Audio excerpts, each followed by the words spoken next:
धर्म प्रेमी सज्जनों तथा आर्य बंधुओं, जी ये आर्य जी ने नमस्ते लिखा है। NT आर्य जी ने नमस्ते गुरु जी। जी नमस्ते नमस्ते। अच्छा, सत सनातन से भाई, सत सनातन से अगर है तो सत सनातन के साथ देवी भवानी और मंडलेश्वर और जगदम्बे माँ, ये सब का क्या ताल्लुक है? मैं नहीं समझ पाया। जब सत्य सनातन है, सत्य सनातन के साथ तो इनका कोई मेल ही नहीं है। और आप गुरुजी भी लिख रहे हैं, पता नहीं क्या है। हाँ नमस्ते पंडित जी, क्या है? जयति शुक्ल, धन्यवाद बेटा, नमस्ते नमस्ते। सुरेंद्र जी यादव जी, जी नमस्ते नमस्ते गुरु जी। जी बहुत बहुत धन्यवाद बेटा, नमस्ते नमस्ते।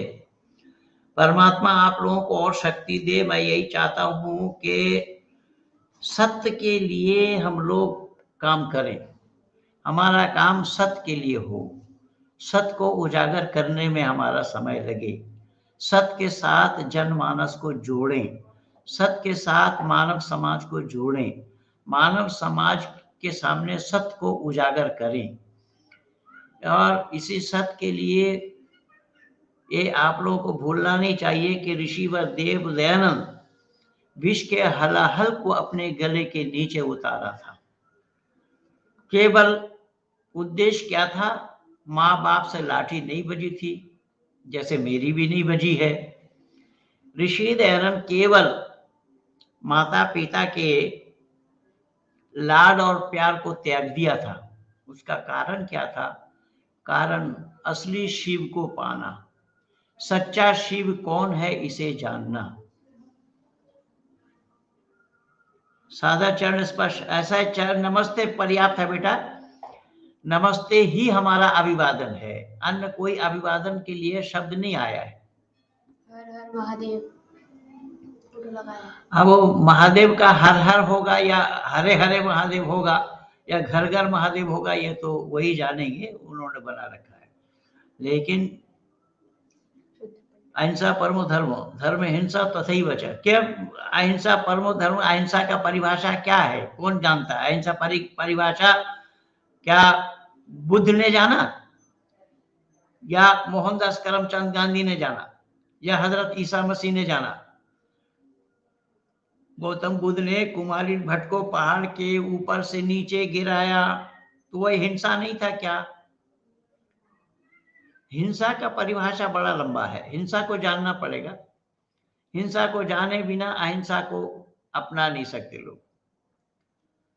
इसीलिए अहिंसा ही परमो धर्म है, इसमें कोई संदेह नहीं है। आत्म सर्वभूतेषु, वेद में आया समस्त आत्माओं को अपनी आत्मा के समान जानना। लेकिन अहिंसा का परिभाषा क्या है, इसको जानिए। एक छोटा उदाहरण मैं दे रहा हूं। जैसे मैंने आप लोगों को समय दिया कि मैं 9 बजे आप लोगों से जुड़ रहा हूं, 9 बजे रात्रि का समय दिया था। मैं अगर 1 मिनट लेट आया तो वो भी हिंसा में शुमार हो जाएगा, और जितना समय इसमें आप लोग रहेंगे उससे भी मैं अगर अतिरिक्त किया तो वो भी हिंसा में शुमार होगा। मेरे घर आप कभी आए और हम आपको भोजन करा रहे हैं, मेरे बच्चे भोजन करा रहे हैं और मैं भी भोजन कर रहा हूं आपके साथ बैठकर, तो बच्चों ने ये मन बनाया कि हमारे घर मेहमान आए हैं, इनको अच्छी खातिरदारी होनी चाहिए। 2 चम्मच घी डाल दिया आपकी कटोरी में और मुझे 1 चम्मच घी डाला, ये भी हिंसा में ही शुमार होगा। इसलिए हिंसा का परिभाषा बड़ा लंबा है बाबू। आर्य जी को नमस्ते। नमस्ते जी, नमस्ते जी, नमस्ते जी। जी मैं जी, यही सोच ही रहा था। मैं आया था 9:15 बजे आया था, फिर अच्छा अभी टाइम है अभी। जी हाँ, तो मैं 10 मिनट पहले खोला और खैर, तो एक बच्चे ने लिखा अहिंसा परम धर्म। अहिंसा परम धर्म ये तो बिल्कुल ठीक है, अहिंसा ही परम धर्म है, लेकिन अहिंसा को जाने बिना अहिंसा तो कर नहीं पाएंगे। जैसे एक छोटा सा उदाहरण, गाय को मारना हिंसा है, लेकिन गाय मारने वाले को मारना हिंसा नहीं है। सही। गाय मारने वाले को मारना हिंसा नहीं है, इसलिए वेद में आया शीशा की गोली से उन्हें भून देना चाहिए जो गाय को मारते हैं। खैर वो विषय अलग होगा। आज का टॉपिक महत्वपूर्ण है, रोड पर नमाज। हाँ बिल्कुल, आप उसी टॉपिक पर ही बोलूंगा, इसलिए मैं कुछ किताब को भी इकट्ठा सामने खोल रखा हूं और कुछ किताब को इधर भी रख रखा हूं, इधर भी रख रखा हूं। तो मैं आज किताब से ही हवाला दूंगा। प्रणाम सर जी। किताब जिहाद को एक्सप्लेन करें, क्या लोकतंत्र का दुश्मन है इस्लाम? बिल्कुल बिल्कुल है, यही तो जो भाई वसीम रिजवी ने सुप्रीम कोर्ट में जो पीआईएल डाला ना, उन्होंने साफ कहा है उसमें, जो 29 दिन का प्रोग्राम लगातार चला हमारा सुदर्शन न्यूज चैनल में, सुरेश जी ने इसको बहुत हिम्मत के साथ, और सुरेश जी बहुत ही राष्ट्रवादी व्यक्ति हैं, किसी चैनल में इसको चलाने की हिम्मत नहीं जुटा पाए, सुरेश जी ने चलाया उसे। तो भाई वसीम रिजवी ने सुप्रीम कोर्ट से यही कहा कि मैं धार्मिक दृष्टिकोण से नहीं बोल रहा हूं, मानवता के दृष्टिकोण से ये पूछ रहा हूं कि ये मानवता की बातें इसमें है क्या, ये मानवता के पक्ष में है या मानवता के विरोध में है। इसीलिए ये जो किताबुल जिहाद है, किताबुल जिहाद का सनत मातो जी नमस्ते। हाँ आप तो मेरे पेज के साथ जुड़े भी हैं, नमस्ते जी नमस्ते। सुधीर पंडित ने एक और कुछ लिखा है, सड़क पर नमाज पढ़ना सिर्फ और सिर्फ एक पब्लिसिटी पाने के लिए है, सिर्फ बिल्कुल बिल्कुल, सड़क पर नमाज पढ़ना ये फैशन है, केवल फैशन बना दिया है लोगों ने। ऐसे ही प्रावधान सड़क में नमाज पढ़ने की इनकी किताब में भी अनुमति नहीं है। देखिए मैं अंडरलाइन किया हुआ है मेरा, मैं दिखाता हूं आप लोगों को।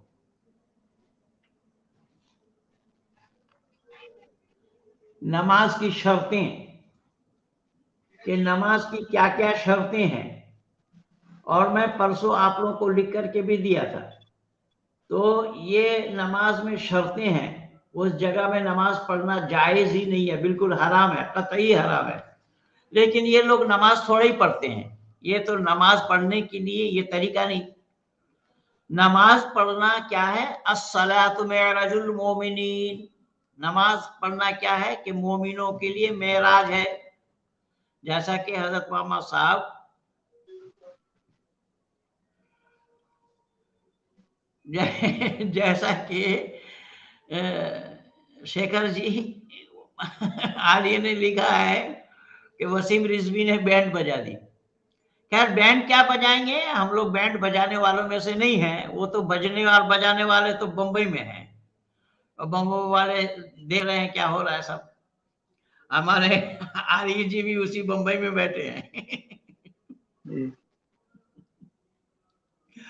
तो मैं निवेदन कर रहा हूं, बैंड बजाना काम हम लोगों का नहीं है, और ना हम लोग किसी के बैंड बजाते हैं।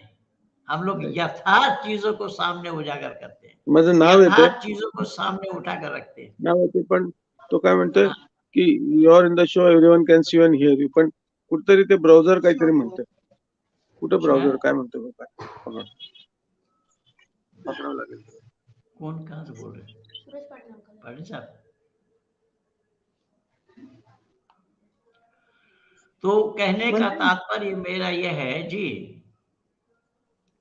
आपका जुड़ क्यों नहीं रहा है पाटिल साहब, क्यों नहीं जुड़ रहे? कनेक्शन लॉस्ट, अंकल का कनेक्शन बहुत वीक है। आप अपने पास से थोड़ा कनेक्शन ठीक करिए। आर्य जी तो जुड़ गए हैं। जी जी जी जी जी मैं करता हूँ, करेक्शन ही कर रहा हूँ। जी जी जी। अब मेरी आवाज सुनाई दे रही मेरी पंडित जी? बिल्कुल आपकी आवाज सुनाई दे रही है, तो मेरी भी सुनाई दे रही होगी। ट्रांसलेट तो होते हैं। मेरी आवाज सुनाई दे रही है पंडित जी? जी जी बिल्कुल जी बिल्कुल, जी बिल्कुल। जी राहुल मेरा जी पिक्चर क्या क्यों बोल नहीं रहे आ हैं? रहा पता?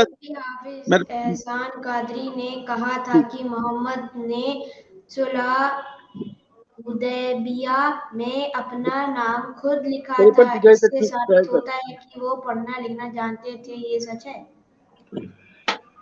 भाई पढ़ना लिखना अगर वो जानते होते तो कुरान में अल्लाह ने क्या कहा? वक़ालल उम्मियून ला यअलमूनल किताब। ला माने नहीं, यअलमून के माने इल्म वाला, नल किताब की, किताब का पढ़ने वाला नहीं, किताब को पढ़ना नहीं जानते, ये कुरान कह रहा है। वक़ालल उम्मियून ला यअलमूनल किताब। और हुदैबिया बोले चाहे और कोई बोले। हाँ नमस्ते गुरुदेव, नमस्ते जी, नमस्ते। क्यों निशाद? नीतीश सरकार। नीतीश सरकार, अच्छा धन्यवाद।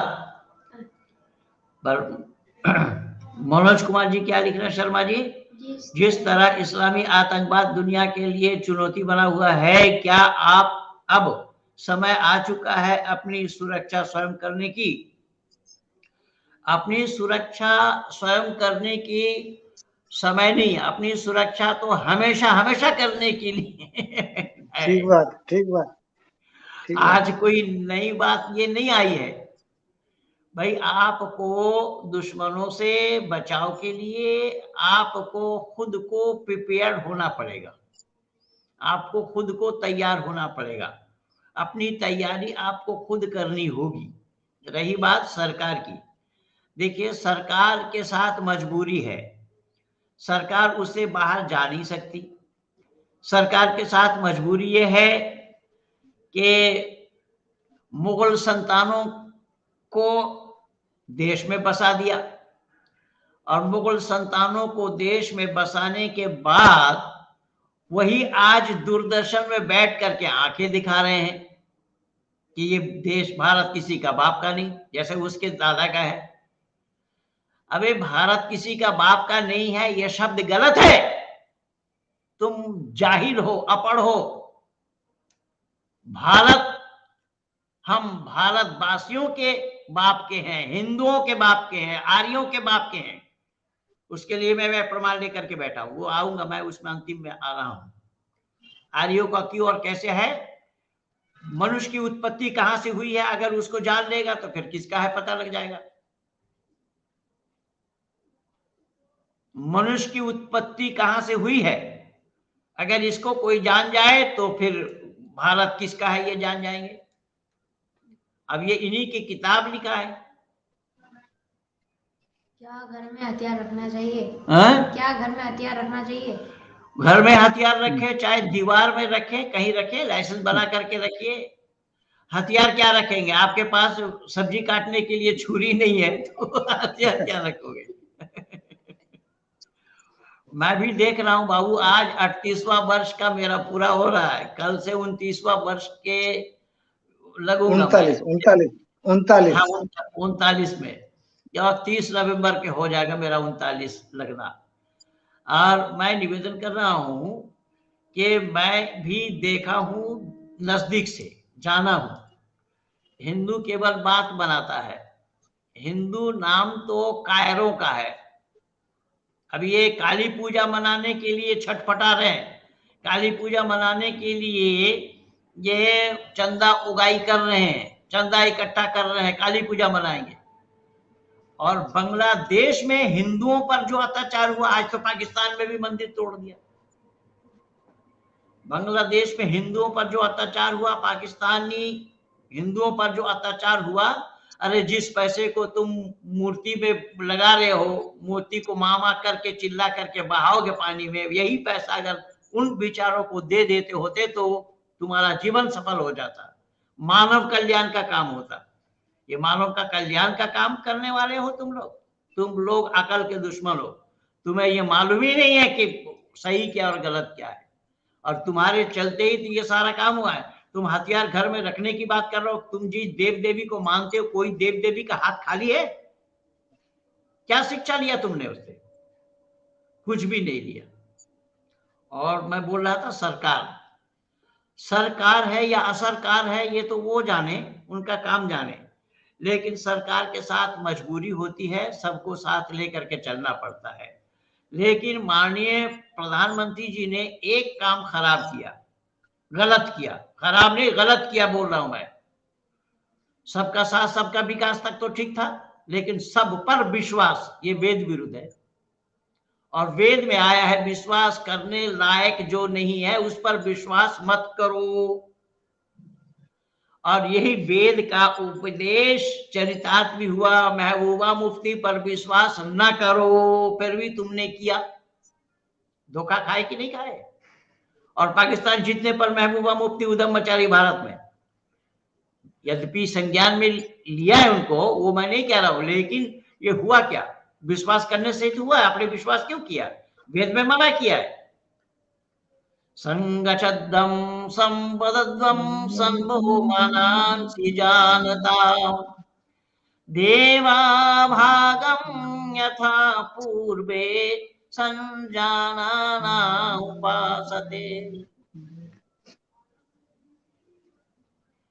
परमात्मा का सारा उपदेश वेद से है, वेद में है। वेद आदि सृष्टि में परमपिता परमात्मा ने मानव मात्र को सीखने के लिए, मानव मात्र के दिनचर्या के लिए, मानव मात्र के जीवन को सफल से सफलतम की ओर ले जाने के लिए सारा उपदेश आदेश और निषेध के रूप में आ गया। आदेश माने उस पर चलना, निषेध के माने उसके नजदीक मत जाना। ये सारा आया हुआ है, लेकिन हिंदू कहलाने वालों ने इस पर ध्यान नहीं दिया। अब मोहन भागवत आज क्या कह रहे हैं, इंद्रेश जी क्या कह रहे हैं, ये सब सुन लो, तुम्हारे ही लोग हैं, क्या बोल रहे हैं देखो। तो कहने का तात्पर्य मेरा यह है, मुझे अभी तक ये नहीं पता चला कि उस समय में मोहम्मद के अलावा और कितने सारे अरबी के विद्वान थे जिन्हें पढ़ना लिखना आता था। बिल्कुल सही कह रहे हैं। तो उस अल्लाह ने फिर अपर मोहम्मद को ही कुरान क्यों दी? ये तो इस्लाम छोड़ करके आए थे कि शेख अनवर शेख ने लिखा है कि अल्लाह को पढ़ा लिखा आदमी पसंद नहीं है।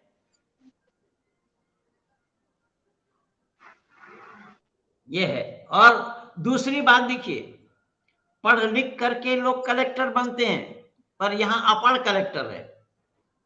समाज का अधिनायक अपढ़ है। और जबकि इन्हीं की मान्यता वज़िद्दु कुल्लि इम्राइन मा कान यजहलुहु वल जाहिलून लिअहलिल इल्म आज़ाउ, के आलिम आदमी का दुश्मन होता है जाहिल, और इसे जाहिल ही इनके सर्वे सर्वा है, अपढ़ ही इनके सर्वे सर्वा है। और फतवा देने वाले को मुफ्ती कहा जाता है। फिका जो लोग पढ़ करके आते हैं, इस्लामी कानून को जो पढ़ते हैं, उनका नाम मुफ्ती होता है। ये महबूबा मुफ्ती नहीं, इसके परिवार में कभी कोई बना था मुफ्ती, उसी को ही ढो रहा है। ना इसका बाप मुफ्ती था, ना ये मुफ्ती है। नमस्ते गुरुजी, केमन आছেন? खूब भालो आছি बाबा। भालो ना থাকলে আমি प्रोग्राम করতাম কি করে? तो वैदिक धर्म के अनुसार ईश्वर की उपासना कैसे करें, जानना पड़ेगा। ईश्वर कौन है पहले जानना पड़ेगा, ईश्वर की उपासना कैसी होती है वो भी जानना पड़ेगा। जाने बगैर कोई काम नहीं कर सकते आप। लेकिन हिंदुओं में यही कमी है कि जानेंगे नहीं पर करेंगे। मूर्ति पूजा, जो काली पूजा कर रहे हैं लोग, काली पूजा क्या है बोले पता नहीं। आज एक सज्जन आए चंदा मांगने के लिए, मैंने उनसे पूछा, बोले जानी ना तो, बोले जानी ना तो बेटा कोशिश करो। वो कह रहे जानते नहीं है। बोले जानते नहीं तो करते क्यों है भाई? जान करके करना चाहिए हर काम, बिना जाने काम करेंगे धोखा होगा। खैर, जो मैं हाँ आ रही है जी, वो बताइए क्या कहना चाह रहे।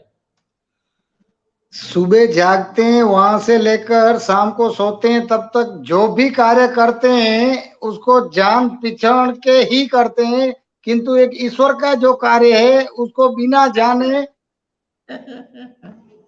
हाँ बिल्कुल किसी के बिल्कुल सही कह।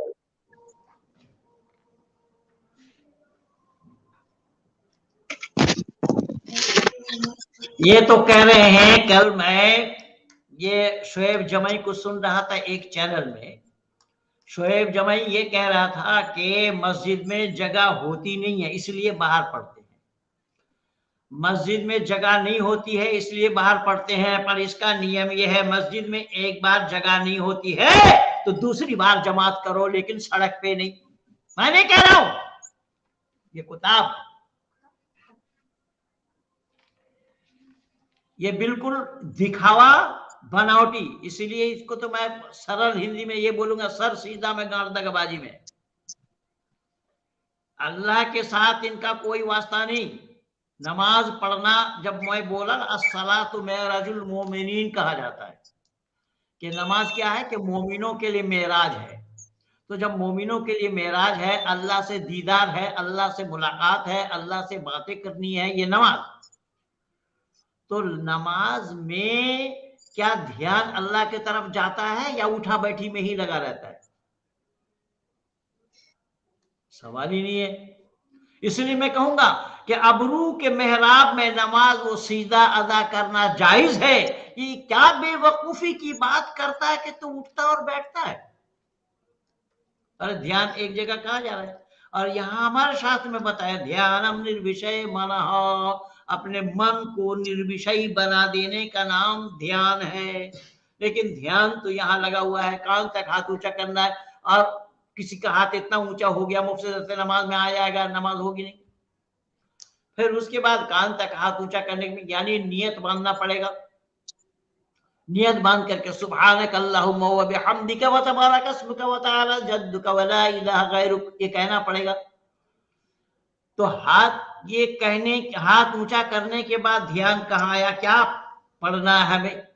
अगर उसमें चूक हो गया कि सुब्हानक अल्लाहुम्मा व बिहम्दिका व तबारक अस्मुका व तआला जद्दुका व ला इलाहा गैरुका, ये कहने के बजाय अगर कोई ये कहे अल्हम्दुलिल्लाहि रब्बिल आलमीन अर्रहमानिर रहीम मालिकी यौमिद्दीन इय्याका नअबुदु व इय्याका नस्तईन इहदिनस सिरातल मुस्तकीम सिरातल लज़ीना अनअमता अलैहिम गैरिल मग़ज़ूबि अलैहिम वलद्दाल्लीन, अगर ये पढ़े तो इसकी भी नमाज नहीं होगी। सुन, नमाज पढ़ने वालों सुनो ध्यान से,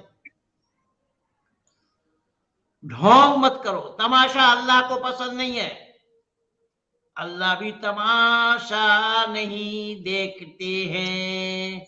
लैसल बिर्रु अन तुवल्लु वजूहकुम क़िबलल मशरिक़ वल मग़रिब फ़अयनमा तुवल्लु फ़सम्मा वजहुल्लाह इन्नल्लाह समीउन अलीम। कुरान में अल्लाह ने जिक्र फरमाया, नमाज पढ़ते समय तुम्हारा चेहरा, तुम्हारा पेशानी, तुम्हारा रुख पश्चिम के तरफ हो या पूरब के तरफ, उसमें कुछ भी होने वाला, बनने वाला, जाने वाला नहीं है। अगर नियत में खुलूसियत न हो, नियत साफ न हो, नियत अगर परिष्कृत न हो, मन अगर साफ नहीं है, मन में गंदगी है, और उस गंदा मन से नमाज पढ़ोगे, वो नमाज कुछ भी काम आने वाली नहीं है।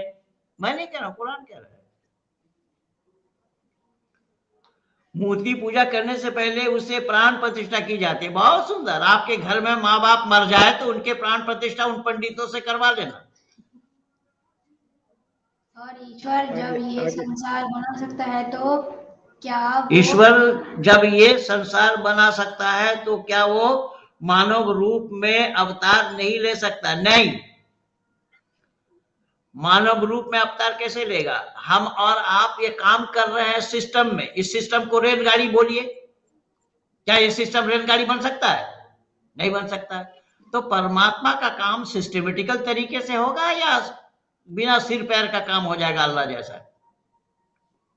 हमारे यहाँ बिना सिर पैर का काम नहीं है, हमारे यहाँ पर सारा काम तत्व के आधार पर है, नियम अनुसार है। नियम के विरुद्ध कोई काम नहीं हो पाएगा और नियम के विरुद्ध कोई काम कर नहीं सकेगा। नियम को कोई भंग भी नहीं कर पाएगा। मैं तो पिछले दिन उदाहरण दिया था कि हम मुंह से जो আমার দীর্ঘায়ু কামনা করতে হবে না বাবা, তোমরা সবাই দীর্ঘায়ু হও, আমি এই চাইবো। সকলের দীর্ঘায়ু হোক, সত্য সনাতন বৈদিক ধর্মকে আমরা জন জন পর্যন্ত পৌঁছে দিই। সত্য সনাতন বৈদিক ধর্মটা আমরা সবাইয়ের কাছে পৌঁছে দিতে পারি, এইটাই আমাদের পরম কর্তব্য। और एक आज ऋषि दयानंद विष पान करेছে। अगर भविष्य में कोई इस्लाम को ज्यादा नुकसान पहुंचाएगा तो वह शोएब जमाई ही होगा। अब शोएब जमाई हो, जमाई के बारे हमारे यहाँ दामाद को कहा जाता है, जब वो किसका दामाद है पता नहीं, और दामाद है या ससुर है। भाई शोएब जमाई स्कॉलर नहीं, इस्लामिक स्कॉलर नहीं है, वो तो दाढ़ी रख लेने से थोड़ा इस्लामिक स्कॉलर हो जाएगा, वो तो कुरान का कोई भी नहीं जानता है, बकवास करता हो। और मुझे तो हैरानी इसी बात से है ना कि जो एंकर ये प्रोग्राम चला रहा है और उसके पास बैठ करके कोई मियाँ जी ये बोले कि तुम्हारा बाप का नहीं है भारत, एंकर ये नहीं बता पाया उसको, ना बता पाते हैं कि तो तुम्हारा बाप का है, इसको सिद्ध करो, पता चल जाएगा इनके बाप का है या तुम्हारे बाप का है। ये बोलने की हिम्मत नहीं है और ना ये जानते हैं, ये कला इन लोगों ने पढ़ाई नहीं, सिखाई नहीं। जितने भी एंकर, जितने भी चैनल, मैं घूम घूम करके हर चैनल को टच करता हूं, चाहे बांग्ला हो, चाहे हिंदी हो, अंग्रेजी हो, सब चैनल को टच करता हूं, लेकिन कायदे की बात किसी के पास नहीं है। एक सवाल में चित हो जाएगा वो, एक सवाल में एक सवाल, और चुनौती है मेरी। तो कहने का तात्पर्य मेरा ये है, जब अल्लाह ने खुद मना किया है कि तुम सड़क पर नमाज मत पढ़ो, अगर मस्जिद में जगह नहीं होती है, एक बार जमात हो जाए तो दूसरी जमात करो, दूसरी बार जमात करो, जो पढ़ने वाले बाकी हैं वो दूसरी बार जमात में पढ़े, फिर उसमें से कोई एक इमामत करे, इमाम बने, दूसरी जमात हो।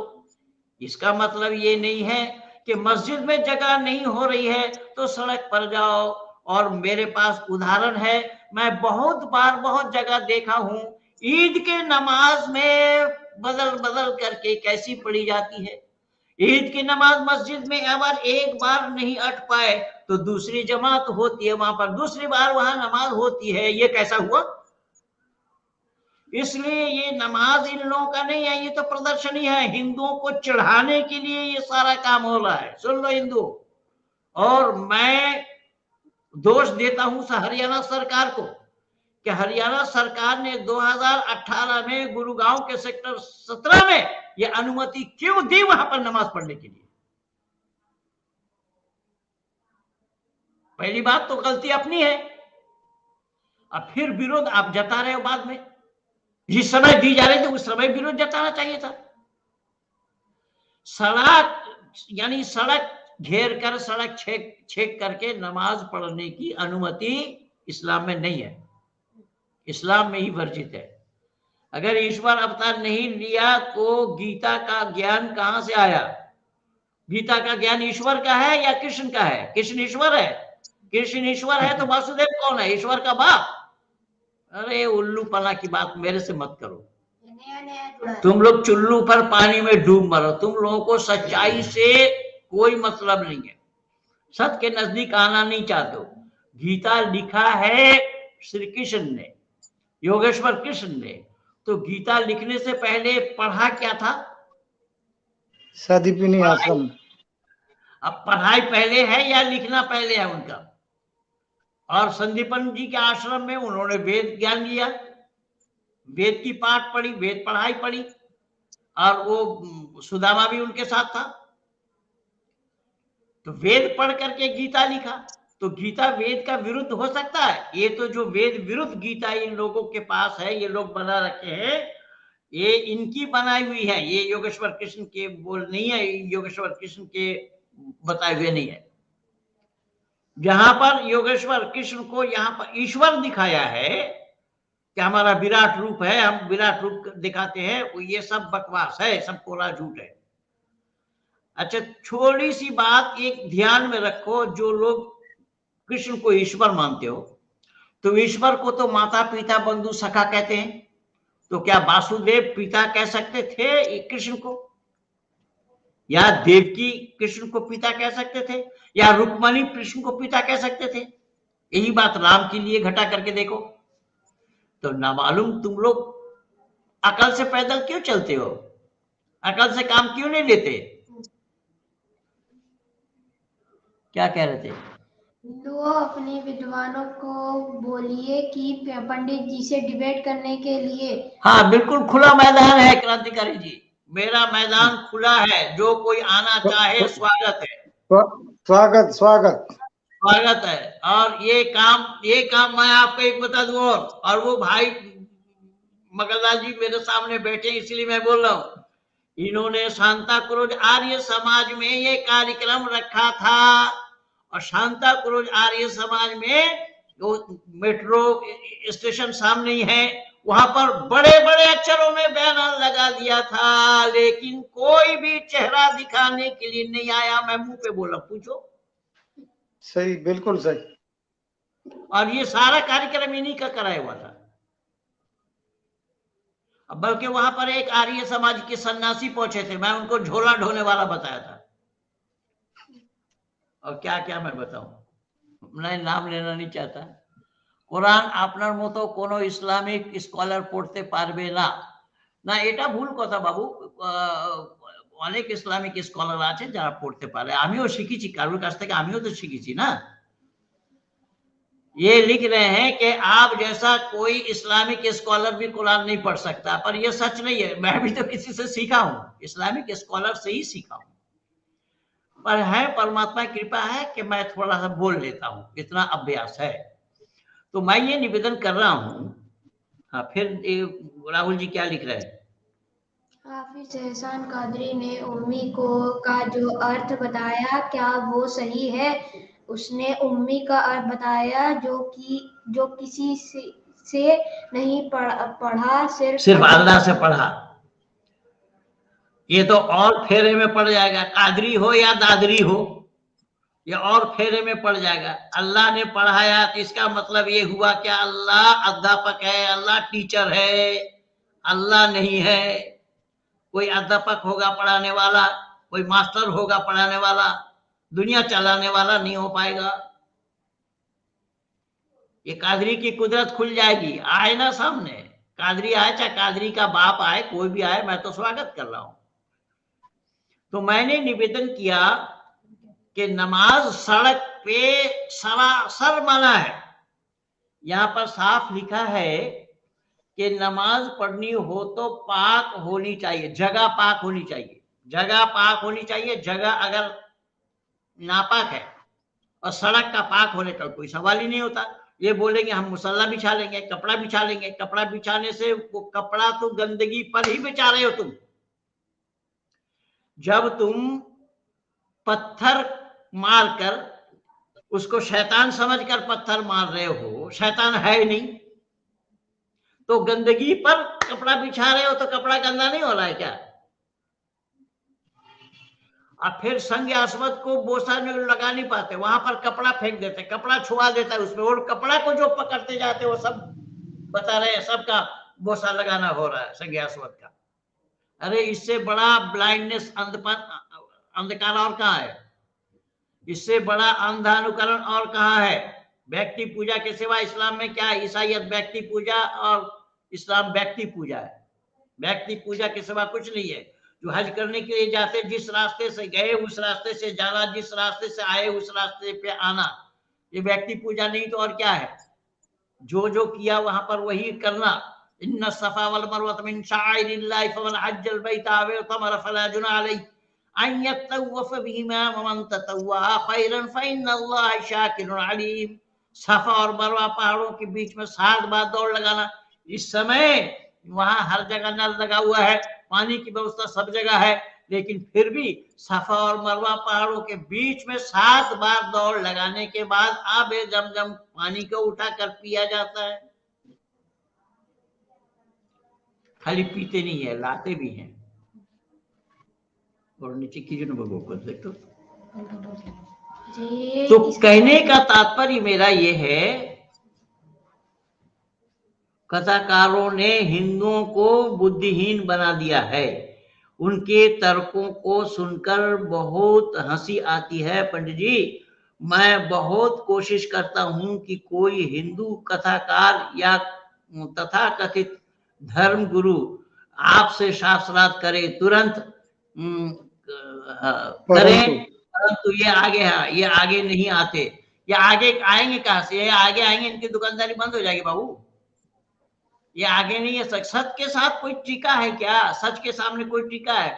ये कथाकार क्या बना रहे हैं नहीं बना रहे वो तो अलग बात है। वो मुरारी बापू क्या बोल रहे हैं वो तो आप लोग या माली या मौला या मौला। अरे गधे के बच्चे, हिंदुओं को लूट करके खाया और मौला अली को याद कर रहा है, या अली या मौला। बताइए, अब मौला के माने मौला केवल और केवल अल्लाह के लिए कहा जाएगा। अल्लाह के लिए, अल्लाह को छोड़कर किसी को मौला नहीं कहा जाएगा। मौला माने मालिक, और अली को कोई मौला कहे तो वो भी शिर्क है। सुन लो इस्लाम वालों, और बरेलवी वाले ज्यादा करके सुने। ये कादरी फादरी कौन क्या बोल रहा था ना, ये जितने कादरी है, कादरी, किसकी दरी? ये दरी उड़ जाएंगे, दरी बिछा नहीं पाएंगे। सत के सामने दरी बिछना संभव नहीं है, सब उठ जाएंगे। मैंने निवेदन किया कि यही तो ब्लाइंडनेस है। और नमाज के लिए मैं निवेदन कर रहा हूं कि नमाज के लिए सड़क छेक कर नमाज पढ़ना कतई मना है। मैं नहीं कह रहा हूं, कुरान कह रहा है। मैं दूसरी किताब से भी दिखा देता हूं। देखिए, बदन, कपड़े और जमीन का पाक होना। अगर जमीन नापाक है तो आप नमाज नहीं पढ़ सकते। वहां जिस जमीन पर इंसान नमाज पढ़े, अगर वो नापाक है तो उसके बदन में कपड़े को निजासत लगी है, उस वहां पर नमाज नहीं होगी। ये देखो,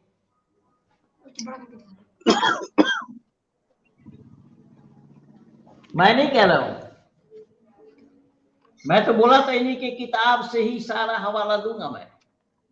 और याद रखना, ये किताब भी किसी बरेलवी वालों की नहीं है, ये मोतबर किताब है, देवबंदी वालों की है। और क्योंकि मैं भी देवबंदी ख्यालात का था, देवबंदी विचारों का था। हाँ नीरज जी, बहुत बहुत धन्यवाद आपको। नीरज जी क्या, नमस्ते जी। हाँ क्या बोल, क्या गुरु जी, और सभी को धन्यवाद के साथ, ईश्वर अलग है, प्रकृति अलग है और आत्मा अलग है। इसको पहले जानिए। हमारे हिंदू घरान के लोग सच्चाई पाएंगे। हाँ बिल्कुल सही कह रहे हैं नीरज जी, हमारे साथ बहुत पहले से जुड़े हुए हैं। इसके कॉन्स्ट्रीब्यूशन भी मेरे साथ रहता है। ये कुछ ना कुछ अपने झोली से निकालते रहते हैं। तो मैंने निवेदन किया कि ये जो कह रहे हैं बिल्कुल सही कह रहे हैं। लोग सच्चाई से कोसों दूर है, और ये सच्चाई मैं आज आप लोगों को खोल खोल करके दिखाया हूं कि नमाज की शर्तों का बयान। एक सब शर्त है, अगर इन शर्त को पूरा नहीं करोगे तो नमाज होगी नहीं। इसलिए तो मैं एक शब्द में ही बोला ना कि ये दिखावा है, बनावटी है, बनावटीपन है। बनावटीपन जायज नहीं है अल्लाह के पास। दिखावा अल्लाह के पास जायज नहीं है। अल्लाह के पास जायज नहीं है, किसी के पास जायज नहीं है। विशेष करके वैदिक संस्कृति में तो नहीं है, लेकिन वैदिक संस्कृति में नहीं है, पर आर्य समाज में भी दिखावा है, आर्य समाज में भी बनावटीपन है। इसीलिए संध्या माइक बजा करके नहीं करनी चाहिए। याद रखो, सुन लो आर्य समाजी कान खोलकर, माइक बजा करके संध्या नहीं करनी चाहिए। वो आत्मिक कल्याण के लिए ही संध्या की जाती है।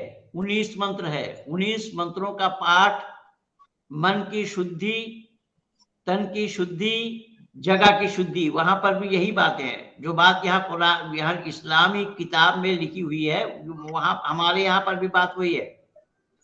मन की शुद्धि, तन की शुद्धि, वस्त्र की शुद्धि, स्थान की शुद्धि। इसके बगैर उपासना का किया जाना संभव नहीं है। तो सच्चाई तो एक ही है। सच्चाई को पाने के लिए असत को छोड़ना पड़ेगा। लेकिन ये असत के इतने पक्षधर हैं कि असत कोई छोड़ना चाहते नहीं है। इसलिए तो कोई किसी आर्य समाजी कह के कोई बात नहीं है। जो गलत है वो गलत है, चाहे आर्य समाजी हो चाहे कोई समाजी हो। गलत को मैं गलत ही कहूंगा, गलत को मैं गलत ही कहता आया हूं, जब तक हूं गलत को गलत ही कहता रहूंगा। मुझे कोई बिठा नहीं सकता है, मुझे कोई बंद नहीं करा सकता है। अगर बंद करना होता करोड़ों करोड़ों ऑफर दिया लोगों ने मुझे, मैं कहीं बिदक गया होता, लेकिन नहीं, मुझे सत्य के साथ ऋषि दयानंद ने जोड़ दिया है। ऋषि दयानंद के मंतव्य है सत्य को बोलना और बुलवाना, असत को छोड़ना और छुड़वाना मैं अवश्य समझता हूं। पर आर्य समाज में तो सत्य को बोल सकते नहीं और ना बुलवाना चाहते हैं। इसलिए आज आर्य जी मैं आपको आज एक नई बात बता रहा हूं जी। और वो नई बात ये है कि मैं 6 वर्ष बंगाल सभा में रहा, सार्वदेशिक सभा के द्वारा। सार्वदेशिक सभा ने मुझे 85 में बंगाल सभा में भेज दिया था, तो उन दिनों मैं 6 वर्ष रहा। 6 वर्ष रह करके 6 वर्ष में रहा, कोई आर्य समाजियों ने मेरा उपयोग नहीं किया जी। मैं हिंदू संगठन में ही काम करता रहा और मैं अपनी पुस्तक में ये सारा लिखा हूं, उन लोगों का नाम भी लिखा हूं। कुछ लोग थे बैरिस्टर हरेंदु दत्तो मजुमदार, नरेंद्र लाल दत्तो बोनिक और शिव प्रसाद राय, ये कितने लोग थे जो हमारे उसी संगठन से जुड़े हुए, जिनके द्वारा मैं प्रचारित प्रसारित हुआ हूं बंगाल में। बंगाल में आर्य समाज में मेरा उपयोग नहीं हुआ, मैं बंगाल छोड़ करके चला गया। लेकिन इस समय मैं बंगाल छोड़ गया, फिर भी मेरा ये सोशल मीडिया वाला काम से लगभग 1100 बच्चे, बंगाली बच्चे मेरे साथ जुड़े। देखिए आपने देखा है कितने लड़कों ने बांग्ला भाषा में लिखा गुरुजी नमस्ते, गुरुजी नमस्ते। कितने बच्चों ने लिखा कि आपना आयु लंबा हो, आप लंबी आयु हो आपकी। बंगाली बच्चों को मैं जोड़ा हूं और उन बच्चों ने मेरे सामने सवाल उठाया। अभी इसी सप्ताह की बात है, इसी सप्ताह में आज से 3 दिन पहले बंगाली बच्चों ने मेरे सामने सवाल उठाया कि गुरुजी, सुनने में आता है और कई जगह पढ़ने को भी मिला है कि बंगाल का आर्य समाज 1885 में बना। 1885 में बंगाल आर्य समाज, कोलकाता आर्य समाज, उन्हीं विधान सरणी आर्य समाज की स्थापना हुई। क्रांतिकारी भगत सिंह जैसे लोग आए वहां पर और क्या क्या हुआ वो कभी मौका मिलेगा मैं बता दूंगा क्रांतिकारियों के इतिहास में। तो बच्चे मेरे से पूछ रहे हैं जब 1885 में कलकत्ता आर्य समाज हुआ तो आप मुस्लिम समाज से छोड़ करके यहाँ आए, अगर आप ना आते होते तो हम लोगों को आर्य समाज के बारे में, ऋषि दयानंद के बारे में, वेद के बारे में कौन बताता? ये लोग क्या कर रहे थे तब तक? देखिए क्या लिखा है। हाँ पंडित जी, আল্লাহ যদি সৃষ্টিকর্তা হয় তাহলে তো আল্লাহ অমুসলমানদের ও তো সৃষ্টি করছেন, তাহলে অমুসলমানদের প্রতি আল্লাহর এত রাগ বা বিদ্বেষ কেন? এর দ্বারা বুঝতে পারি আল্লাহ সৃষ্টিকর্তা নয়। হ্যাঁ আমি তো বলেছি আল্লাহ সৃষ্টিকর্তা নয়। अल्लाह अगर सृष्टिकर्ता होते तो अल्लाह केवल मुसलमानों के लिए सूरज को बनाते। एक उदाहरण दे रहा हूं मैं, केवल एक उदाहरण दे रहा हूं। अल्लाह अगर सृष्टिकर्ता होते, सनत बाबू আমি হিন্দিতেই বলছি ताकि সকলের সুবিধা हो। अल्लाह अगर सृष्टि बनाने वाले होते तो सूरज को औरों को लाभान्वित होने नहीं देते। कुरान में अल्लाह ने कहा इन्ना दीन इंदल्लाहिल इस्लाम, एक ही दीन है जिसका नाम इस्लाम है। वमन यब्तगी गैरल इस्लाम दीन, इस्लाम को छोड़ करके और कोई दीन नहीं है। तो दीन नहीं है, अगर सब रात है तो सूरज उन लोगों को क्यों दिया जा रहा है? और अल्लाह अगर बनाते होते तो वक़ातिलुहुम हत्ता ला तकून फितनतुम व यकून अद-दीनु लिल्लाह, कि जब तक अल्लाह का दीन तमाम दुनिया में फैल ना जावे, काफिरों को जहां पाओ वहीं कत्ल करो। अल्लाह ने ये कहा, अगर काफिरों को अल्लाह कत्ल करवाना चाहते हैं, किनके हाथ? मुसलमानों के हाथ। लेकिन मुसलमानों में तुम लोगों से ये बता रहा हूं, आज एक बंगला व्हाट्सएप पेज में मैं इसको बोला और उसमें ब्रदर राहुल भी जुड़ा हुआ था। सुन लो सब, अच्छे कान खोल करके सुनो। सनत बाबू आपने सुनो, मातो जी, उसमें ब्रदर राहुल भी जुड़ा हुआ था। जो ब्रदर राहुल अभी कलकत्ता आर्य समाज से सत्यार्थ प्रकाश, वेद, दिल्ली बंगाल प्रतिनिधि सभा से वेद, ये सब लेकर के गया है। मैं बोल रहा हूं कि अगर अल्लाह को ये उपदेश देना था मुसलमानों से या मुसलमानों को, या अय्युहन नबी जिहादिल कुफ्फार वल मुनाफिकुन वगलुज अलैहिम, ऐ नबी आप मुसलमानों को उभारो, काफिरों के खिलाफ जिहाद करने के लिए। आप 20 मुसलमानों 200 काफिरों पर भारी पड़ोगे, 100 हो तो 1000 पर भारी पड़ोगे। अल्लाह ने एक उपदेश अगर मुसलमानों को दिया तो गैर मुस्लिमों को मरवाने के लिए मुसलमानों का हाथ खून से क्यों लगा रहे? अल्लाह तो खुद मार सकते थे। इस्लाम वालों के पास अकल नाम की कोई चीज नहीं है। इस्लाम वाले ये समझने के लिए भी तैयार नहीं है कि अल्लाह तो अपने आप मार सकते थे। अल्लाह ने कईयों को मारा, लूत के कौम को मारा, हूद के कौम को मारा, नूह के कौम को मारा, क्या क्या किया है। अल्लाह ने तांडव मचा रखा है। और दुनिया वालों सुनो जरा कान खोलकर, लूत के कौम को अल्लाह ने मारा आसमान से पत्थर बरसाकर। और ये तफसीर में लिखा है कि जिन लोगों पर पत्थर बरसाया है उन लोगों का नाम पत्थर पे लिखा हुआ है, पत्थर में लिख करके आया उन लोगों का नाम। मैं पूछता हूं, इससे बड़ा झूठ और क्या होना संभव होगा?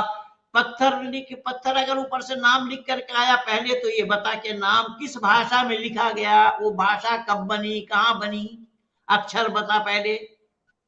फिर लिखने वाला कौन है, किस चीज से लिखी गई, पत्थर पर लिखने का कलम क्या था, ये सब सवालों के घेरे में। इसीलिए डर करके तो कोई मेरे सामने आना नहीं चाहता। ये सब जान रहे हैं कि जमानत जब्त हो जाएगा। ये क्या लिखे थे? বিপদ ভঞ্জন। देखिए বিপদ ভঞ্জনের ব্যাপারে বলে দিই আমি। ওম নমস্তে পণ্ডিতজি, প্রণাম নেবেন। আপনার আশীর্বাদে যেখানেই যাই সেখানে গুরুবার মহর্ষির বৈদিক ধর্মের জয়গান করে চলেছি। খুব আনন্দে উল্লাসে আছি। ওম শান্তি শান্তি শান্তি। হ্যাঁ, কিন্তু আপনি তো আমাকে আমার শিষ্য আপনি সেটা তো বলেননি कि आपनी तो गुरु भांगानो मानुष। ये कितने विश्वासघाती आदमी है। ये तो नरसिम्हानंद के पास गए थे, उनके पास सन्यास लेने के लिए। मेरे विचारों को सुन करके आर्य समाज में आए और आर्य समाज में आकर के मैं एक लेख लिखा हिंदी में, और मेरा ही लेख हिंदी का इन्होंने बंगला करके लिखा है और अपने नाम से लिखा, मुझसे पूछा भी नहीं। ये इतने विश्वासघात, ऐसे को मैं चेला नहीं मानता, इसलिए मैंने आउट कर दिया अपने पास से। तो ऐसे विश्वासघाती आदमी हमें नहीं चाहिए। तुम्हें नाम ही विपद भंजन, तुम्हें विपद छड़ा सुपद करते पारबे ना। सुने रखो काने। फिर क्या बोल रहा है? तुझे तो लिख करके दिया, उस दिन बोला भी अगर हिम्मत है तो आ सामने डिबेट करने के लिए। ऋषि दयानंद सरस्वती ने अपनी पुस्तक सत्यार्थ प्रकाश में जो सवाल उठाए हैं उनके मेरे पास जवाब है। बोलो। अरे उल्लू के पट्टे, तू सुना नहीं था, देखा नहीं था क्या? मैं आज फिर बोल रहा हूं, कल 30,000 कोर्ट में आ। मैं तुझे उस दिन भी लिख करके दिया, इसी पिछले सप्ताह की तो बात है। लिखा है तुमसे मिलना, कब तुमसे मिलना है। मैं बोल रहा हूँ ना 30,000 कोर्ट में आ जा, मेरे चैम्बर में आ जाना। 30,000 कोर्ट में के ब्लॉक के 154 नंबर चैम्बर है मेरा। वहां हम वकीलों के साथ बैठते हैं, वहां चेंबर में मिल, मैं बता रहा हूं, कागज तैयार कर, तुझे तो लिख करके भी दिया कि बकवास करने के लिए क्यों आता है। महर्षि दयानंद के काल से लेकर के अब तक किसी माई के लाल ने जवाब नहीं दिया। मौलाना सनाउल्लाह ने सत्यार्थ प्रकाश के जवाब में हक प्रकाश लिखा था, उसका जवाब पंडित चमुपति एबे ने 14वीं का चांद लिख करके दिया है। दांत खोल करके हाथ में आ जाएंगे, दांत खुल करके हाथ में आ जाएंगे, नहीं है जवाब किसी के पास। गुरुजी আমি ভক্ষণের ব্যাপারে কিছু বলুন। ভক্ষণের ব্যাপারে কি বলবো, এখানে লক্ষণের ব্যাপারে শুনে নাও না আগে। আজকের বিষয়টা কি রেখেছি, এদের লক্ষণটা কি, লক্ষ্যটা কি? এদের লক্ষ্যটা কেবল হিন্দুদেরকে বিরক্ত করা। इन लोगों का लक्ष्य क्या है? ओहो अच्छा कुलदीप जी नमस्ते नमस्ते नमस्ते। ये कुलदीप आदि हमारे पुराने मित्र हैं और इन्होंने कुछ राशि भी भेजे है मेरे लिए। आज आप जैसे पंडित गुरुजनों की आवश्यकता है, बहुत बहुत धन्यवाद आपको। तो मैं निवेदन कर रहा हूं क्योंकि मैं सत्य को ऋषि दयानंद से लिया हूं और ऋषि दयानंद से ये लिया हूं, संतोषी परमम सुखम, संतोष ही परम सुख है। और ये चीज मैंने अकेला नहीं लिया, भाई मगनलाल जी ने भी लिया है। मैं एकदम सामने कह रहा हूं, आज परमात्मा की असीम अनुकंपा है। और मैं आर्य जी से ये निवेदन करूंगा कि कुछ बच्चे हैं जो कुछ किताबों की चाहत उन लोगों की है, तो मैं आपसे आपके टच में कर दूंगा, जो जैसे किताब चाहते। बिल्कुल बिल्कुल स्वागत। जी जी जी। तो मैंने निवेदन किया कि हजारों रुपया की किताब हर महीने में बांटते हैं, केवल सत्य सनातन वैदिक धर्म के प्रचार और प्रसार के लिए, कि लोग सत्य के साथ जुड़े। कोई और मंशा नहीं है, कोई और उद्देश्य नहीं है, लोगों को सत्य के साथ जुड़ने के लिए। न मालूम होता कितने मौलाना लोग जुड़े हुए हैं उनके साथ, और वो सब जोड़ने का काम मेरा है। मैं ही उनके टच में कर दिया हूं, उनके टच में मैं ही कर दिया हूं, लेकिन उन लोगों को पकड़ कर रखने की हिम्मत, रखने की सलाहियत, रखने की विद्वता भाई मगनलाल जी में। और कोई इनसे ये सीखे। मैं तो आर्य समाजियों की खाट खड़ी करूंगा। मैं निवेदन किया, मैं बता रहा हूं, ये लोग काम किया नहीं बिल्कुल। अगर ये लोग काम करते होते, देखिए बंगला में सत्यार्थ प्रकाश अभी लिखी जा रही है, यानी इससे पहले भी लिखा था, आचार्य प्रियदर्शन जी ने बंगला सत्यार्थ प्रकाश लिखा था बंगला में, लेकिन उस सत्यार्थ प्रकाश में उन्होंने संशोधक और संवर्धक लिखा है। भाई संशोधन करना तो ठीक है, कहीं मिसप्रिंट हो तो संशोधन करते, संवर्धक कहां से हो जाएंगे आप? संवर्धक लिखने का क्या मतलब है? और इस समय बंगला में जो सत्यार्थ प्रकाश बनाया है वो भी हिंदी भाषी नहीं है। हिंदी को कितना जानते हैं मैं नहीं जानता हूं, उसको मैं अभी देखा नहीं है, पढ़ करके नहीं देखा, तो मैं देखूंगा उसमें भी क्या कमी है। अभी वेद भाष अभी हो रहा है, चाहे वो यजुर्वेद का हो या सामवेद का हो, ये अभी हो रहा है। 1885 में आर्य समाज की स्थापना बंगाल में हुई। वेद भाषा करने में इतना समय क्यों लग गया? किसकी जिम्मेदारी थी? वेद को जन जन तक बांग्ला भाषा में पहुंचाने की जिम्मेदारी किनकी थी? कहां सो रहे थे ये लोग? इसीलिए मैं क्या क्या बताऊं, इन लोगों के लिए जितना बोलूंगा उतना ही कम और थोड़ा होगा। ये आर्य समाजी एक भी नहीं है, केवल आर्य समाज के संपत्ति की तरफ टकटकी लगा कर बैठे हुए हैं कि उसकी आमदनी खाने के लिए, और एक क्लब नुमा बना रखे, कहीं जायसवाल क्लब है तो कहीं अग्रवाल क्लब है तो कहीं सर्राफ क्लब है तो कहीं कुछ है कहीं कुछ है, इस तरीके से है। काम इन लोगों से नहीं हुआ। इसीलिए तो हमारे बच्चे, बंगाली बच्चों ने यही बोला कि गुरुजी अगर आप ना आते होते तो हम लोग को कौन सिखाता? हम लोग कैसे जानते कि आर्य समाज भी कोई किसी चिड़िया का नाम है? हम तो जानते नहीं। बचपन में मैं भी नहीं जानता था। जब मैं महात्मा गांधी रोड से सियालदा से हावड़ा की तरफ जब जाता था कॉलेज स्ट्रीट के आसपास, तो वहां देखता था आर्य बोर्ड, आर्य फैक्ट्री ये लिखा हुआ है बोर्ड। आर्य फैक्ट्री, उसमें क्या है? लेदर सूटकेस बनाया जाता है, लेदर सूटकेस की दुकान है, और कुछ दुकान इस तरीके की है वही सूटकेस बनाने की, उसमें आर्य फैक्ट्री लिखा होता है। ये मैं बचपन में देखता रहा, लेकिन मैं नहीं जाना आर्य समाज क्या है। मैं अगर उत्तर प्रदेश में नहीं आता होता तो मैं भी नहीं जानता आर्य समाज क्या है। मैं तो उत्तर प्रदेश में आकर के जाना हूं, दिल्ली में आकर के जाना हूं। आर्य जी फिर क्या लिख रहे हैं, गुरुजी हम आपकी वीडियो देख देख कर हम दूसरे से बहस कर लेते हैं। हाँ, हम दूसरे से बहस कर लेते हैं। परमात्मा आपको और शक्ति दे बाबू, परमात्मा आपको और शक्ति दे आर्य जी, कि परमात्मा आपको सत्यान्वेषी बनाए और सत्य से आप जुड़े, सत्य के नजदीक आप आए। और हाँ, कॉन्ट्रीब्यूशन भी किया है, 100 रुपया दिया उन्होंने। हाँ, मसूद साहब क्या कर रहे हैं? सत्यवादी पंडित महेंद्र पाल जी नमस्ते। कोई ऐसा आया था या सूरत है जिसमें किसी चीज को हत्या करके फिर जिंदा कर दिया जा सकता है क्या? सवाल ही पैदा नहीं होता है। ईसा ने भी बकवास किया है। मुर्दा को जिंदा करना ये इंसान का काम नहीं है और ना किसी पैगंबर का काम है। इसलिए याद रखना, जन्म, मृत्यु, जाति, आयु और भोग, हाँ, ये 5 चीज जो है ईश्वर अधीन है। इसलिए मैं अंतिम में चल रहा हूं। भाई मकलदास जी को थोड़ा सुनूंगा, लेकिन उससे पहले मैं एक शब्द आप लोगों को ये बता दूं। यहां सवाल उठाया है, सृष्टि की आदि में एक व अनेक मनुष्य उत्पन्न किए गए। जवाब, अनेक, क्योंकि जिन जीवों के कर्म ऐश्वर्य सृष्टि में उत्पन्न होने के थे, उनका जन्म सृष्टि के आदि में ईश्वर देता है। और फिर सवाल पूछा है कि मनुष्य के आदि सृष्टि किस स्थल में हुई। सुनिए, जो ये दूरदर्शन में बैठ करके मुसलमान ये बोलते हैं ना हिंदुओं को कि तुम्हारा भी बाप का नहीं है, मैं चुनौती दे रहा हूं, माइक यानी अपने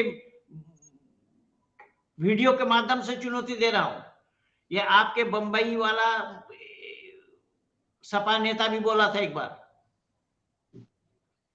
क्या आजमी, अबू आजमी, जो आजमगढ़ का है, यूपी का है, मुंबई में रहता है, एसपी नेता है, उसने बोला था मोदी का बाप का नहीं है। मोदी का बाप का नहीं है, तेरा बाप का है। मैं तो उसी दिन ही जवाब दिया था, लेकिन किसका बाप का है आज मैं प्रमाण दे रहा हूं। सुनो, यहां पूछा मनुष्यों की आदि सृष्टि किस स्थल में हुई। इसका जवाब ऋषि दयानंद दे रहे हैं, त्रिविष्टप। सुना, जिसको तिब्बत कहते हैं, अर्थात जिसको तिब्बत कहते हैं। आदि सृष्टि में एक जाति थी व अनेक, एक मनुष्य जाति थी, पश्चात अलग अलग हुए। एक मनुष्य जाति थी और असंख्य, एक स्त्री और एक पुरुष से दुनिया नहीं बनी है, असंख्य जीव पैदा हुए।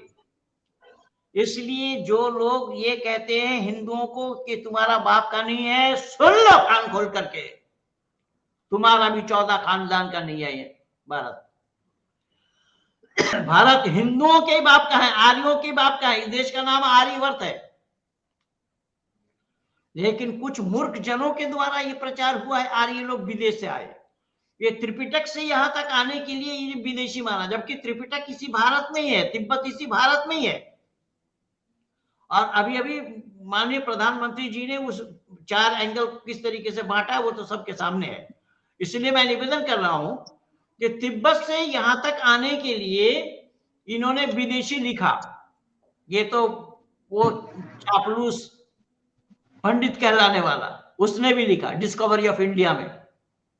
चापलूस मैं इसलिए कह रहा हूं, ये लोग कहते हैं कि हमने अंग्रेजों से आजादी दिलवाई, अंग्रेजों को भगाकर अगर आजादी दिलाया तो माउंटबेटन को क्यों पाल रहा था बे आजादी के बाद?